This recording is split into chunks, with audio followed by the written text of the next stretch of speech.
Welcome to my YouTube channel vital study. यदि आपने अब तक मेरे चैनल को सब्सक्राइब नहीं किया तो प्लीज़ मेरे को सब्सक्राइब करें। इस वीडियो में आप देखेंगे निर्देशांक ज्यामिति के अंतर्गत दो बिंदुओं के बीच की दूरी कैसे ज्ञात की जाती है। हम देखेंगे कोऑर्डिनेट ज्योमेट्री। आइए हम जानते हैं कोऑर्डिनेट ज्योमेट्री क्या होती है। पहले आपने क्लास 9 में पढ़ा होगा।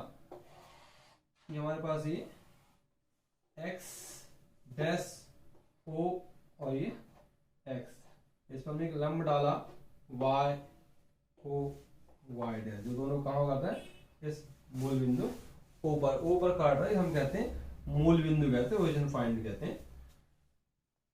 इसके जो निर्देशांक है, जो कोऑर्डिनेशन है, वो क्या होते हैं हमारे कोऑर्डिनेट जो होंगे 0 0 होते हैं।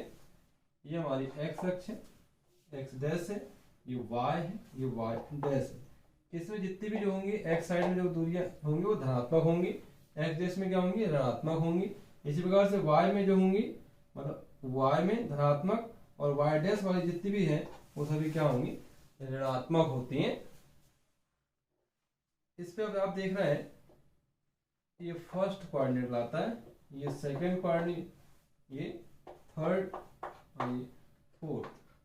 हम कहेंगे प्रथम चतुर्थांश, द्वितीय, तृतीय और चतुर्थ। हम देखते हैं कि जो प्रथम चतुर्थांश है इसमें जो दोनों निर्देशांक है x और y के दोनों कैसे होंगे धनात्मक होंगे, मतलब धन x और धन y। द्वितीय चतुर्थांश है इस पे क्या होगा, जो x है आप देख रहे हैं ये x डैश में क्या होती है पूरी दूरी ऋणात्मक होती है, तो ये माइनस एक्स और ये y तो ऊपर तो प्लस y।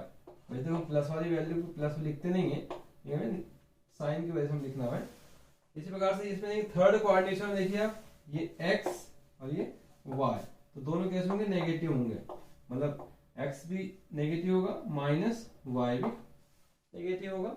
इसी प्रकार से ये जो फोर्थ कोऑर्डिनेशन इसमें देखेंगे आप, x अक्ष धनात्मक है और y अक्ष ऋणात्मक है।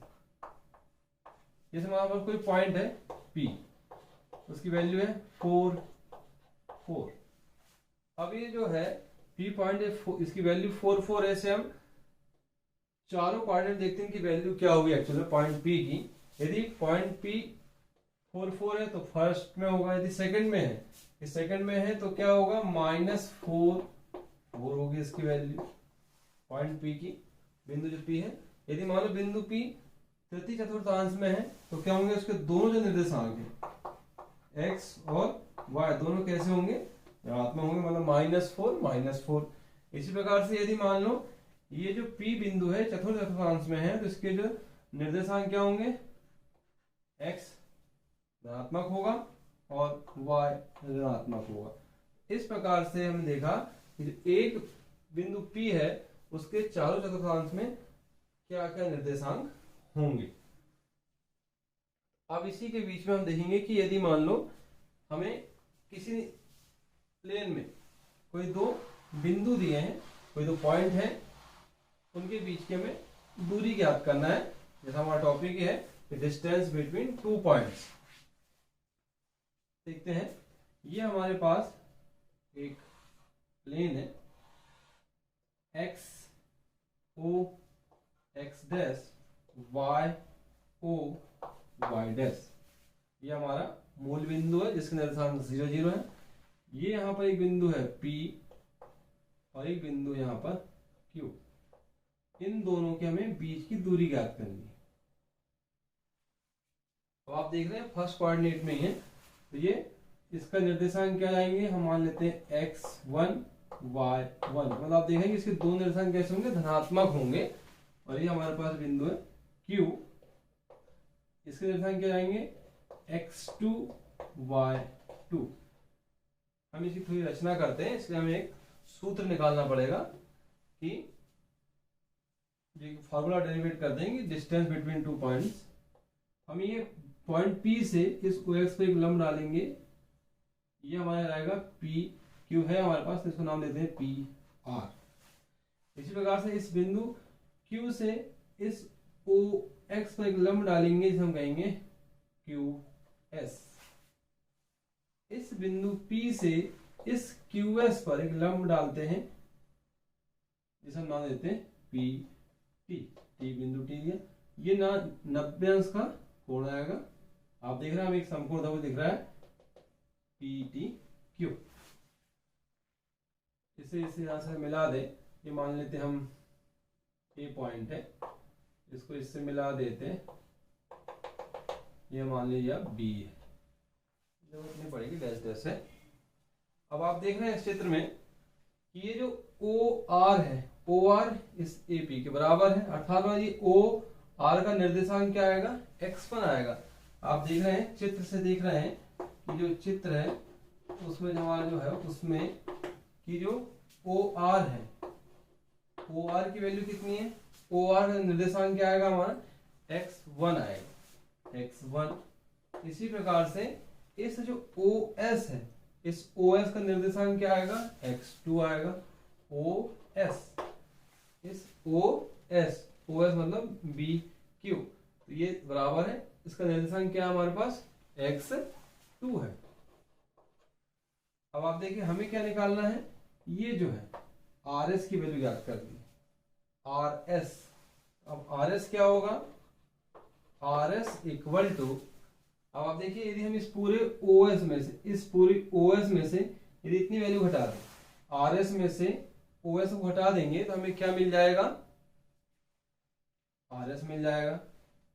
तो हम OS माइनस OR, आप देख रहे हैं कि OS कितना है, x2 माइनस OR की वैल्यू कितनी है, x1।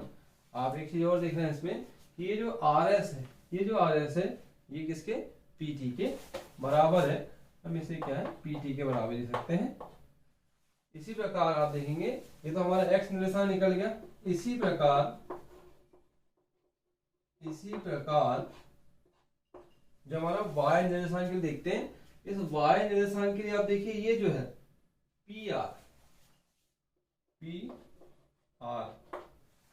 PR क्या होगा, y1 होगा, y1। आप एक चीज ये भी देख रहे हैं, अभी ये जो PR है, ये TS के बराबर है। तो हम यहाँ ये भी लिख सकते हैं कि PR बराबर y1, ये बराबर किसके हैं, TS के हैं।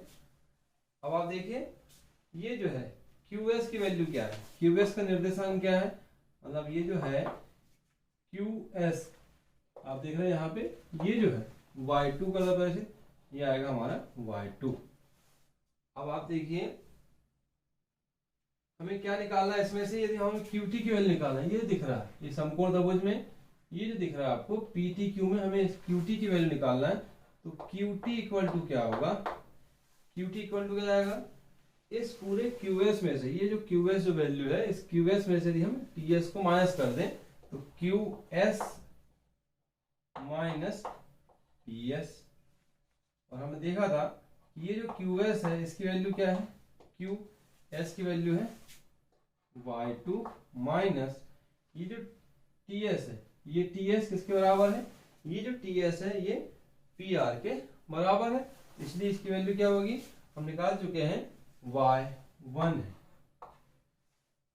अब आप देखेंगे ये जो हमारे पास त्रिभुज है, इस त्रिभुज PTQ में यदि हम पाइथागोरस का प्रमेय लगाएंगे तो पाइथागोरस हमारा एक समकोण त्रिभुज बन रहा है, इसीलिए क्या लेगा उसमें पाइथागोरस का प्रमेय। आप जानते ही हैं कि समकोण त्रिभुजों के लिए पाइथागोरस का प्रमेय सत्य है। तो आप देखेंगे अब हम इस PTQ में पाइथागोरस का प्रमेय लगाएंगे तो क्या है पाइथागोरस का प्रमेय, कि सबसे बड़ी भुजा का वर्ग। तो इस PTQ में आप देखेंगे सबसे बड़ी भुजा कौन सी हमारे पास, PQ है, अर्थात कर्ण, सबसे बड़ी भुजा का वर्ग जिसे हम कर्ण कहते हैं। अन्य दो भुजाएं कौन कौन सी आप दिख रहे हैं, PT दिख रही है और एक QT है। तो अन्य दो भुजाओं के वर्गों के योगफल के बराबर होता है, अर्थात PT का स्क्वायर प्लस QT का स्क्वायर, ये हो जाएगा। अब आप देखेंगे ये जो है PT की वैल्यू हम निकाल चुके हैं कहीं ना कहीं, ये PT की वैल्यू थी, क्या है हमारे पास PT की वैल्यू x2 माइनस x1 इस पूरे का वर्ग प्लस क्यूटी की वैल्यू हम निकाला अभी है, क्यूटी की वैल्यू क्या है y2 माइनस y1 इस पूरे का वर्ग। हमने क्या निकाला पी क्यू का स्क्वायर। हमें क्या निकालना है, आप देख रहे हैं दो बिंदुओं के बीच की दूरी कितनी हमारी है पी क्यू है, तो पी क्यू वैल्यू क्या आएगी पी क्यू बराबर वर्गमूल के अंदर ये जो था ये क्या जाएगा, ये जो वर्ग था यह जाएगा तो ये वर्गमूल बदल जाता है x2 माइनस x1 इस पूरे का वर्ग प्लस y2 माइनस y1 इस पूरे का वर्ग। ये हमारा आ गया दो बिंदुओं के बीच की दूरी निकालने का, ये जो आया हमारा यही दो बिंदुओं के बीच दूरी ज्ञात करने का फॉर्मूला। पी की बराबर वर्गमूल के अंदर x2 माइनस मतलब हम देखेंगे ये x2 माइनस x1 इस पूरे का वर्ग प्लस ये y2 माइनस y1 इस पूरे का वर्ग। अब यदि मान लो इसी में हम कुछ कंडीशन देखते हैं। पहली कंडीशन के लिए हम मान लो किसी बिंदु P की, कोई बिंदु P है, मान इसी में हम देखते हैं यदि ये बिंदु P है, इस बिंदु P के इस मूल बिंदु O से, इस मूल बिंदु O से इसकी दूरी ज्ञात करनी है। यदि इसकी दूरी हमें यहां से यहां तक ही ज्ञात करनी है तो क्या होगी, हम जानते हैं कि इसकी निर्देशांक क्या है 0 0 है। यदि उस समय इसके x1 ये हमारा x1 y1 हो जाएगा, ये x2 y2 हो जाएगा, इसकी निर्देशांक क्या मान लें x और y है। तो मूल बिंदु से दूरी क्या हो जाएगी, हम बात करें इसके लिए पहली कंडीशन OP, आप चित्र में देख रहे हैं ये आएगा OP आएगी। OP क्या होगा x2 हमारा क्या हो गया x1 हो गया, तो x2 हमारा x हो गया, x माइनस 0 इस पूरे का वर्ग प्लस y माइनस 0 इस पूरे का वर्ग। ये क्या हो जाएगा हमारे पास वर्गमूल के अंदर x का वर्ग धन y का वर्ग। ये हमारे मूल बिंदु से किसी बिंदु की दूरी का सूत्र हो जाएगा x स्क्वायर धन y स्क्वायर। तो इस प्रकार से हम ये दो बिंदुओं के बीच की दूरी ज्ञात करते हैं। अब इस पे देखते हैं, कोई एक एग्जांपल देख लेते हैं। आइए, हमें कोई दो बिंदु दिए हैं P Q दिए हैं, जिनके निर्देशांक हमें दिए हैं। कोई दो बिंदु मान लेते हैं P जिसका निर्देशांक है पहला 2 3 और कोई बिंदु Q है जिसके निर्देशांक है 4 1। हमें इनके बीच की दूरी ज्ञात करना है, इन दो बिंदुओं के बीच की दूरी ज्ञात करनी है। इसे हम करेंगे सॉल्व। दो बिंदुओं के बीच की दूरी ज्ञात करना हम जानते हैं, पहली बात हमें दिया है, क्या क्या दिया है, यहाँ देखिए बिंदु P के जो निर्देशांक है वो हमारे x1 y1 है और बिंदु Q के जो निर्देशांक है वो x2 y2 है। तो हम देख रहे हैं x1 की वैल्यू कितनी है 2, y1 की वैल्यू कितनी है 3। इसी प्रकार आप देख रहे हैं यहाँ पर x2 की वैल्यू कितनी है 4 और y2 की वैल्यू कितनी है 1। अतः हमें क्या निकालना है, दो बिंदुओं के बीच दूरी, इन दोनों बिंदुओं के बीच की दूरी ज्ञात करनी। अतः पी क्यू बराबर हमने निकाला फॉर्मूला लिखेंगे पूरा x2 माइनस x1 इस पूरे का वर्ग प्लस y2 माइनस y1 इस पूरे का वर्ग, ये हो जाएगा। अब इसमें रखते हैं वैल्यू रखेंगे तो क्या जाएगा आपका ये x2 4 ऋण 2। आप देख रहे हैं x2 की वैल्यू 4, x1 की वैल्यू 2 इस पूरे का वर्ग धन y2 की वैल्यू 1 माइनस 3 इस पूरे का वर्ग।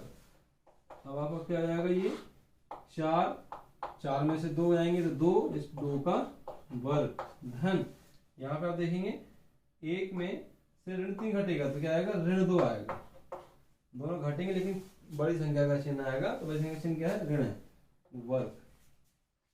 ये आएगा आपका वर्गमूल के अंदर कितना आएगा, आप देखिए 4 धन 4 होगा, 2 का वर्ग 4, यहाँ पे 2 का वर्ग 4 होगा लेकिन ये ऋण 2 है, 2 तो ऋण ऋण क्या होगा, ऋण गुणित ऋण, हम जानते हैं क्या होगा, धन होगा, तो चिन्ह क्या आएगा, धन ही आएगा। अब आपका क्या होगा, ये आ गया आपका पी क्यू बराबर 8, वर्गमूल के अंदर कितना आएगा 8, 4 दिन 4 8। इसे हम और हल सरल करते हैं तो पी क्यू बराबर ये हम इसे लिख सकते हैं 2 वर्गमूल 2। तो हमारे पास जो बिंदु थे P और Q, तो इनके बीच की जो दूरी है वो कितनी आएगी, 2 वर्गमूल 2। अब इकाई कुछ दी नहीं है, मात्रक जो भी यूनिट हो उसकी यहाँ लिखेंगे उत्तर हम। अतः अभीष्ट मतलब जो हमें दिए हुए जो बिंदु थे, अतः अभीष्ट